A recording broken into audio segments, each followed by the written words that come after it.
Hi hello welcome to our channel. నేను మీ సిరి. కథలోకి వెళ్ళే ముందు వీడియోని లైక్ చేయండి. అలా లైక్ చేసిన వెంటనే హైప్ అనే ఆప్షన్ వస్తుందండి. వీక్లీ 3 హైప్స్ మాత్రమే వస్తాయి. మర్చిపోకుండా హైప్ చేయడానికి ప్రయత్నం చేయండి. ఇక కథలోకి వెళ్ళిపోదాం. ఏకాంత మంత్రం పార్ట్ 37. అర్జున్ కనీసం తనతో ఒక్క మాట కూడా మాట్లాడలేదు. స్వీటీ ఏదో చెప్తోంది, వింటున్నాడు. తిరిగి సమాధానం చెప్తున్నాడు. మిర్రర్లో నుంచి సాహితిని గమనిస్తున్నాడు. ముఖం నల్లగా పెట్టేసుకుంది సాహితి. క్షణక్షణానికి అతన్నే చూస్తోంది. అప్పుడప్పుడు కనుబొమ్మలు ముడివేస్తోంది. మూతి తిప్పేస్తోంది. కళ్ళను అతని మీదే ఉంచేస్తోంది. ఆమె ముఖంలో క్షణానికొకసారి మారుతున్న ఎక్స్ప్రెషన్స్ గమనిస్తూ గుడి దగ్గర బైక్ ఆపాడు అర్జున్. సాహితి బైక్ దిగింది. అతని బైక్ స్టాండ్ వేసి స్వీటీని ఎత్తుకున్నాడు. మావయ్య, నేను నడుస్తా, ముద్దు ముద్దుగా అడుగుతోంది స్వీటీ. ఇక్కడ అంతగా బాగోలేదు బంగారం, గుడి లోపలికి వెళ్ళాక దించుతాను సరేనా? అతను సర్ది చెప్పగానే అలాగేనన్నట్టు తల ఊపింది స్వీటీ. అతడు ముందుగా అడుగులు వేస్తుంటే మౌనంగా అతని వెంట నడిచింది సాహితి. ఓని కొంగిని నలిపి పడేస్తోంది. అంతకుముందు అతని ఫేస్ చేయలేక సిగ్గుపిడియంతో ఓని నలిపేస్తుంటే ఇప్పుడు అతను పట్టించుకోవట్లేదనే కోపం, అసహనంతో ఓని కొంగిని నలిపేస్తోంది. ఇసుకలో అర్జున్ ఖాళీ అడుగులు పడుతుంటే జాగ్రత్తగా అతని అడుగులో అడుగు వేసుకుంటూ నడుస్తోంది సాహితి. అతని పెద్ద పెద్ద అంగలు వేస్తుంటే తను పరిగెత్తినట్టుగా నడవాల్సొస్తోంది. స్వీటీ అర్జున్ భుజం మీద నుంచి సాహితి చేసేది చూస్తోంది. అది బాగా గుర్తుపెట్టుకుంది. ఇద్దరు గుడి లోపలికి వెళ్ళారు. ప్రశాంతంగా ఉన్న అర్జుని ముఖం, అసహనంగా ఉన్న సాహితీ ముఖం గమనించి ఏమైందో అర్థం కాలేదు మైత్రికి. సాహితిని అడిగే చనువు తను కోల్పోయింది. అర్జున్ని అడగలేదు కూడా. ఏంటే ముఖాన్ని ఎలా పెట్టుకున్నావు అని వైష్ణవి అడిగింది. పెద్దవాళ్ళందరూ పూజ ఏర్పాట్లు చేసే దగ్గరుంటే వీళ్ళు మాత్రం ఒకవైపున్నారు. ఏం లేదు అంది సాహితి విసుగ్గా. అవన్నీ మైత్రికి వినిపిస్తూనే ఉన్నాయి. నీ ముఖం సిగ్గుతో కందిపోయి వస్తుంది అనుకుంటే చిరాకుగా వచ్చావు. అరే, అర్జున్ని అడిగి కడిగేస్తా ఉండు అంటున్న వైష్ణవి చేతిని పట్టుకొని, ఎక్కువ చేసావంటే చంపేస్తాను వైషు. అసలే నీ వల్లే ఇదంతా. బుద్ధిగా స్కూటీలో వచ్చేవాళ్ళం కదా. మాట చిన్నగా మాట్లాడినా కోపంగా మాట్లాడింది సాహితి. అర్జున్ సాహితిని ఏమైనా అన్నాడేమోనని కంగారు పడిపోయింది మైత్రి. అబ్బా, అంత కోపమేంటే నీకు? అర్జున్ ఏమైనా అన్నాడా? కాస్త కంగారుగానే అడిగింది వైష్ణవి. ఏమీ అనలేదు. ఏమీ అనకపోతే ముఖం ఇలా పెట్టుకుంటారా? అదోలా చూస్తూ అడిగింది వైష్ణవి. ఏమీ అనలేదనే కదా నా బాధ. ఒక మాట కూడా మాట్లాడలేదు నాతో, సాహితి దిగులుగా చెప్పింది. అప్పుడు అర్థమైంది అసలు విషయం మైత్రికి. చిన్నగా నవ్వుకుని స్వీటీని తీసుకుని పూజ దగ్గరికి వెళ్ళిపోయింది. సుప్రజ పిలవడంతో మాటలాపి అక్కడికి వెళ్ళారు ఇద్దరు.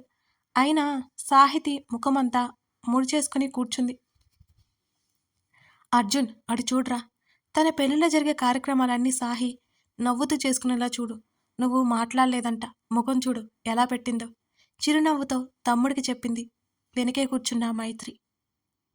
కళ్ళెత్తి అటువైపు చూసిన అర్జున్కి కళ్ళు దించి చేతులు చూసుకుంటూ దీర్ఘాలోచనలో ఉన్న సాహితి కనిపించింది. పెళ్లి ఆటంకం లేకుండా జరిగి వధూవరులు సుఖ సంతోషాలతో ఉండాలని విఘ్నేశ్వర పూజ పెట్టించారు. తల్లి పక్కన కూర్చుంది సాహితి. అర్జున్ని సాహితిని పూజారి గారికి చూపించింది అమృత. వాళ్ళని కాస్త ముందుకు రమ్మని చెప్పారు. ఇద్దరిని పక్కపక్కనే కూర్చోబెట్టారు. అప్పటి వరకు ఉన్న చిరాకు అంతా మర్చిపోయి అర్జున్ పక్కన తను కూర్చుని పూజలో పాల్గొనడం, అంతేకాకుండా పూజలో లీనమై చిరాకు అంతా మర్చిపోయింది. అర్జున్ కుంకుమ పెట్టుకోలేదన్న విషయం గమనించి, అమ్మా, అమ్మాయికి కుంకుమ పెట్టు అని ఆయన అనడంతో అది బొట్నవేలు చూపుడు వేలు మధ్య పట్టి అతని వైపు చూసింది. అతడు సూటిగా తన వైపు చూడగానే కళ్ళు దించుకుంది సాహితి. మెల్లిగా కళ్ళెత్తి క్షణానికి ఒకసారి రెప్పలు వాల్చేస్తూ అతడికి కుంకుమ పెట్టింది. ఆమె హావభావాలు అద్భుతంగా అనిపించాయి అతడికి. తన సాహికే సాధ్యమవి. భక్తిగా చేతులు జోడించి పూజారి గారు చెప్పినవన్నీ తూచే తప్పకుండా చేస్తుంటే ఆమె ఏకాగ్రత చూసి నవ్వుకుని ఆమెను గమనిస్తూ కూర్చున్నాడు పక్కనే. పూజ అయిపోయాక ఇద్దరిని గర్భగుడి దగ్గరికి వెళ్ళి అయ్యవారిని, అమ్మవారిని దర్శించుకుని రమ్మని, ఆ తర్వాత నవగ్రహాలు ముట్టకుండా గ్రహాల చుట్టూ ప్రదక్షిణలు చేయమని చెప్పారు. ఇద్దరు చేతులు జోడించి మనసారా నమస్కరించుకుని నవగ్రహాల దగ్గరికి వెళ్ళారు. అతడి ముందు ప్రదక్షిణ చేస్తుంటే అతడి వెనకే నడుస్తోంది సాహితి. అప్పటికి కూడా అర్జున్ ఏమీ మాట్లాడలేదు అనే విషయం సాహితికి గుర్తుకొచ్చింది. అక్కడి నుంచి పూజ జరిపించిన ప్లేస్కి వెళ్తుంటే అర్జున్ ఆమె మెల్లిగా పిలిచింది. వినిపించినా కూడా వినిపించినట్టే ముందుకు నడుస్తున్నాడు అతను. మరోసారి పిలిపించుకోవాలని ఆశతో. అర్జున్ అని ఈసారి కాస్త గట్టిగా పిలవడంతో ఆగి వెనక్కి తిరిగి చూశాడు ఏంటి అన్నట్టుగా. ఏమైంది అని అడుగుతున్న సాహితిని చూస్తూ ఏమవుతుంది అన్నాడు అతను. ఏమి మాట్లాడాలో అర్థం కాలేదు ఆమెకి. అతడు ఇంకా ఆగి ఉండటంతో ఏం లేదు పద అన్నది సాహితి. ఆమె కళ్ళల్లో తిరిగిన నీళ్లు తిరిగాయి. ఆమె ముందు వెళ్ళడం అర్జున్ గమనించలేదు. సాహితిని ఎప్పుడెప్పుడు బయటపడుతుందా అని ఉంది అతనికి. తన మీద ఇష్టం చెప్పేశాడు. ఆమె నోటితో ఆమె ఇష్టం వినకుండా ముందుకు వెళ్ళేది ఎలా? ఒకవేళ మైత్రి పొరబడితే అనే ఆలోచనలో ఉన్నాడు. సాహితీ చేత అందరికీ ప్రసాదం ఇప్పించింది అమృత. అక్కడ పూజ సామాగ్రి అన్నీ తీస్తుంటే హెల్ప్ చేస్తోంది సాహితి. స్వీటీని ఎత్తుకొని పక్కనే గంట కొట్టిస్తున్నాడు అర్జున్. మైత్రి పిలవడంతో స్వీటీ మైత్రి దగ్గరికి వెళ్ళిపోయింది.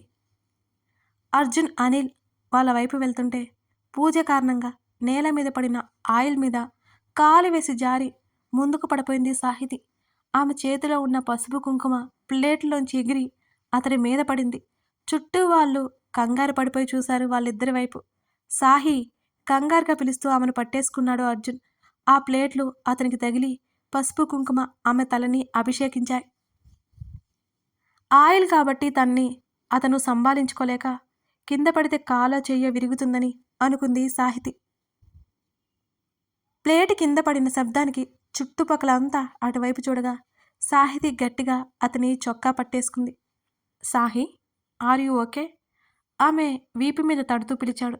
పసుపు కుంకుమ కింద పడబోతుందని గుర్తురాగానే గబుక్కున దూరం జరిగింది సాహితి. భయంగా తల్లి వైపు చూసింది. ఆమె ఎందుకలా ఉందో అర్థం కాలేదు అర్జున్కి. అతడు చూస్తూ ఉండగానే గబగబా కాస్త దూరంలో ఉన్న సుప్రజ దగ్గరికి పరిగెత్తింది సాహితి. అంతా కంగారు పడి ఆమె వెంట నడిచారు. ఏడుస్తూ వస్తున్న కూతురిని చూసి సుప్రజ కంగారు పడిపోయింది. ఏమైంది సాహి అని ఆమె అడుగుతుంటే తల్లి చేతులు పట్టుకుని, అమ్మా నేను కావాలని చేయలేదు, కానీ మొత్తం పడేశాను, ఏమీ కాదుగా భయపడుతూ అడిగింది సాహితి. సాహితిని ఒకసారి చూసి విషయం అర్థమయ్యి, ఏం కాదులే కంగారు పడకు, పసుపు కుంకుమ మీద పడింది అంటే త్వరగా పెళ్ళి అవుతుందని, ఇది అశుభం కాదులే అని తల్లి అంటుంటే తల్లిని హత్తుకుంది ఏడ్చేస్తూ. సాహి ఏమీ కాదు అంటూ కూతురికి సర్ది చెప్పే ప్రయత్నం చేస్తోంది సుప్రజ. సాహితీ కంగారు దేనికో అర్థమయ్యి అప్పుడు ఊపిరి పీల్చుకున్నాడు అర్జున్. ఉఫ్, కంగారు పట్టేసింది అని నిట్టూర్చి అనుకున్నాడు మనసులోనే. కళ్ళు తుడుచుకుని నిజమే కదా నువ్వు చెప్పేది అంది అనుమానంగా చూస్తూ. సాహి నిజమే, ఏం కాదు, అమృత కూడా సర్ది చెప్పింది. అయినా మీ మీద పోసుకున్నారు కానీ కింద పోయలేదులేవే, ఇంకొంచెం తీసుకొస్తాను, తరంబ్రాలు కూడా పోసుకుందరు అంది వైష్ణవి ముసిముసిగా నవ్వుతూ. మైత్రి కూడా నవ్వుతూ చూసింది సాహితిని. వైష్ణవి వైపు విసుగ్గా చూసి, ఇక వెళ్దామా ఇంటికి అని అంటుంటే, అన్నదానం ఏర్పాట్లు చేశావే, నువ్వు వెళ్తావా అని అడిగింది సుప్రజ. వెళ్తాను అన్నట్టు తల ఊపింది సాహితి. అయితే ఇద్దరు వెళ్ళండి అంది అమృత. ఇద్దరు ఎవరని ఆలోచించిన సాహితికి అసలు విషయం గుర్తొచ్చి, తను కింద పడిపోతుంటే అర్జున్ పట్టుకోవడం, అతని మీద ఒలికిపోవడం గుర్తొచ్చి గబుక్కున వెనక్కి తిరిగి చూసింది సాహితి. తల మీద బట్టల మీద పడిన పసుపు కుంకుమ దులుపుకుంటూ కనిపించాడు అర్జున్. అతడికి ముఖం మీద కర్చీఫ్తో తుడుస్తూ కనిపించి మైత్రి. అర్జున్ కూడా మునిగిపోయాడు. ఇక బయలుదేరండి జోరుగా హుషారుగా అన్నది వైష్ణవి నవ్వుతూ. ఆ మాటకి ఉలిక్కపడ్డట్టు చూసింది అతని వైపు. కళ్ళెత్తి చూసిన అర్జున్కి పసుపు కుంకుమలో మునిగిపోయి కళ్ళు మాత్రమే కనబడుతున్న సాహితి కనిపించింది. ఇద్దరు ఇంటికి బయలుదేరండి, భోజనం చేసేయండి అని చెప్పింది సుప్రజ. అలాగే అన్నట్టు తల ఊపింది సాహితి. అర్జున్ మొహమాట పడకుండా మన ఇంటికి వెళ్ళి తినే అంది సుప్రజ. చిన్నగా నవ్వి అతను ఊరుకున్నాడు. అయినా అర్జున్ మామూలుగా ఉండటంతో కాస్త కంగారు తగ్గింది సాహితికి. సాహితి ఫోన్ చేతికిచ్చింది వైష్ణవి. అది పట్టుకొని అతని వెంట అడుగులు వేసింది మెల్లిగా. గుడిలో జనాలు వాళ్ళ వైపే చూడడంతో కాస్త ఇబ్బందిగా అనిపించింది. తలదించుకొని అతని వెనకాల నడిచింది సాహితి. కారులో వెళ్ళిపోదామా అని అర్జున్ అడిగాడు. తప్పదు కదా, ఇలా బైక్ మీద వెళ్తే గుడిలో చూసినట్టే రోడ్డు మీద కూడా అందరూ వాళ్ళ వైపు చూస్తారు. అయినా ఇక్కడ విచిత్రం ఏముంది, ఏదో పడింది అనుకోవచ్చు కదా, ఎందుకు అనుకోరు ఈ జనాలు? అలాగే అన్నట్టు చూసింది సాహితి. వెంటనే శ్రీనివాస్కి కాల్ చేసి విషయం చెప్పి డ్రైవర్ చేత కారు తిరిగి పంపిస్తాను అని చెప్పాడు. బైక్ అనిల్ని తీసుకురమ్మని చెప్పాడు. ఇద్దరు వెనక కూర్చున్నారు. డ్రైవర్ కార్ డ్రైవ్ చేస్తున్నాడు. కూర్చున్న 2 నిమిషాలకే ఆమె తల తిరిగినట్టు అనిపించింది. గబుక్కున కళ్ళు మూసుకొని హ్యాండ్కి మూతి కడ్డు పెట్టుకుంది సాహితి. ఆమె పరిస్థితి అర్థమైంది అర్జున్కి. ఆమె చేతిని పట్టుకుని సాహి అని మెల్లిగా పిలిచాడు. ఆ రోజంతా అలా పిలవడమే గుర్తులేదు తనకి. అర్జున్ తనని పేరు పెట్టి పిలవలేదు. అతనికి ఎందుకు కోపం వచ్చిందో తెలియక లోపల ఆలోచించసాగింది. ఇప్పుడు ఎప్పటిలాగే అతను అంతా మృదువుగా పిలుస్తుంటే ఏదో తెలియని హాయి చుట్టేసింది సాహితికి. మెల్లిగా పలికింది. రిలాక్స్ అన్నాడు అతను. సరే అంది, కానీ ఇంకోసారి కారులో వెళ్ళకూడదని గట్టిగా నిర్ణయించుకుంది. అలవాటు చేసుకోవాలని అతను ఎన్నిసార్లు చెప్పినా ఆమె వల్ల కావడం లేదు. ఇక కాలేజ్ గురించి, ఇన్స్టిట్యూట్ గురించి అతను మాట్లాడుతూ ఉంటే కారులో వెళ్తుంది అనే ఆలోచన తప్పించి అతనికి సమాధానం ఇస్తోంది అలాగే కళ్ళు మూసుకొని. ఇంత దూరమైన గుడికి ఎందుకు తీసుకురావాలి? లోపల విసుక్కుంది సాహితి. మరో 20 నిమిషాల లోపల ఇంటికి చేరుకున్నారు. కారు ఆగ్గానే కళ్ళు తెరిచి చూసింది. నేరుగా అర్జున్ వాళ్ళింటి వరండాలో కారు ఆగింది. ఇద్దరు దిగిపోయారు. కారు కొంచెం క్లీన్ చేయమని చెప్పగా అలాగే అన్నట్టు షెడ్ వైపుకి తీసుకెళ్లాడు డ్రైవర్. రా అన్నాడు ఇంటికి వెళ్ళడానికి చూస్తున్న సాహితిని చూస్తూ. అయోమయంగా ఎందుకన్నట్టు చూసింది ఆమె. పసుపు కుంకుమలో తను మునిగిపోయి ఉంటే తనని ఇంట్లోకి రమ్మంటాడేంటి అర్జున్? నిన్నే కమ్ అంటూ ముందుకు నడవగా అయోమయంగా అతడి వెంటే నడిచింది సాహితి. హాల్లోకి రాగానే మెట్ల వైపుకు వెళ్తున్నా అతన్ని చూస్తూ అర్జున్ మెల్లిగా పిలవడంతో అక్కడ ఆగి వెనక్కి తిరిగి చూశాడు. రమ్మన్నట్టు కళ్ళతోనే సైగ చేయడంతో ఇక అతను వెనక వెళ్ళింది. బిక్క మొహం వేసుకుని అతను వెంట నడిచింది. అతని ఉద్దేశం ఏంటో తెలియలేదు ఆమెకి. అతడు గదిలోకి తీసుకువెళ్తుంటే ఆమె గుండె జల్లుమంది. కూర్చోమన్నట్టు సోఫా చూపించాడు. అర్జున్ తెలిసే చేస్తున్నాడా అన్న సందేహం వచ్చింది ఆమెకి. తను ఉన్న పరిస్థితి ఏంటి? అతడు సోఫాలో కూర్చున్నాడేంటి? అర్జున్ ఆమె ఏదో చెప్పబోతుంటే మాట్లాడాలి కూర్చో అని అన్నాడు మరోసారి. ఎందుకని అతను అంత గంభీరంగా ఉంటున్నాడు తన దగ్గర? అర్థం కాలేదు. తనంటే బోల్డంత ప్రేమ కదా అతనికి. మరి ఎందుకు ఇంతకు ముందులా సరదాగా ఉండట్లేదు? కూర్చో, వెంటనే వస్తా అని బయటికి వెళ్ళాడు అర్జున్. ఆ గదిలో ఉన్న బీన్ బ్యాగ్ లాక్కొని దాని మీద కూర్చుంది. తను ఆ గదిలోకి వచ్చినందుకు గుర్తుగా పసుపు కుంకుమ ఆమె నుంచి ఆ గదిలో కనిపిస్తున్నాయి నేల మీద. కాసేపటికి ఒక బౌల్లో వాటర్ తీసుకుని వచ్చి టీపాయ్ మీద పెట్టాడు. అతడు టీపాయ్ మీద కూర్చొని ఎదురుగా ఉన్న సాహితీ వైపు చూశాడు. ఇద్దరు ఎదురెదురుగా ఉండడంతో చూడలేక గబుక్కున ముఖాన్ని పక్కకి తిప్పుకుంది సాహితి. సాహి అంత మంద్రంగా పిలుస్తుంటే అతని వైపు చూడకుండా ఉండగలదా? క్లాత్ పిండి ఆమె గడ్డం పట్టుకుని ఆమె కళ్ళపై సున్నితంగా తుడిచాడు. ఇంటికి వెళ్ళి స్నానం చేస్తాను అర్జున్, పోతుంది చెప్పాలి అనుకుంది, కానీ ఆమె చెప్పలేకపోయింది. ఆమె నుదురికి అంటుకున్న కుంకుమ తుడుస్తూ ఏం ఆలోచించావు అని అడిగాడు అర్జున్. దేని గురించి అర్థం కాక మెల్లిగా కళ్ళు తెరిచి చూసింది సాహితి. కళ్ళల్లో పడుతుంది అతను అనడంతో మళ్ళీ కళ్ళు మూస్తుంది. దేని గురించి? ఆమె చెంపల మీద తడి తగులుతుంటే విచిత్రమైన భావన కలిగింది ఆమెకి. దేని గురించి అంటావేంటి సాహి, తెలీదా నీకు? ఎందుకో అతడి స్వరంలో మార్పు ఇంతకు ముందంత గంభీరంగా అనిపించలేదు. నిజంగానే దేని గురించి తెలియట్లేదు, గుర్తు రావట్లేదు అని ఆమె అంటుండగా అసలు ఎలా మర్చిపోయావు? ఆమె పెదవులు తాకుతున్న తడికి ఆమె శరీరం అంతా కంపించింది. రంగుతో పాటు నీరు కూడా కలిసి ఆమె గడ్డం కింద జారిపోతుంది. ఆమె ముఖమంతా తుడిచేశాడు అర్జున్. మెల్లిగా కళ్ళు తెరిచి చూసింది సాహితి. అతడి కళ్ళు ఆమె ముఖాన్ని తీక్షణంగా గమనిస్తున్నాయి.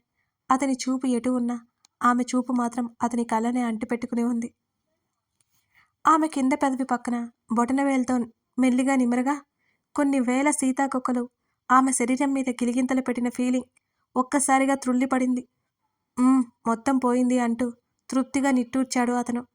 ఆ చిత్ర విచిత్రమైన భావాలు సమూహాల ప్రవాహంలో కొట్టుకుపోతున్న తన మనసును బలవంతంగా కట్టడి చేస్తూ నిజంగానే విషయం ఏంటో గుర్తు రావట్లేదు.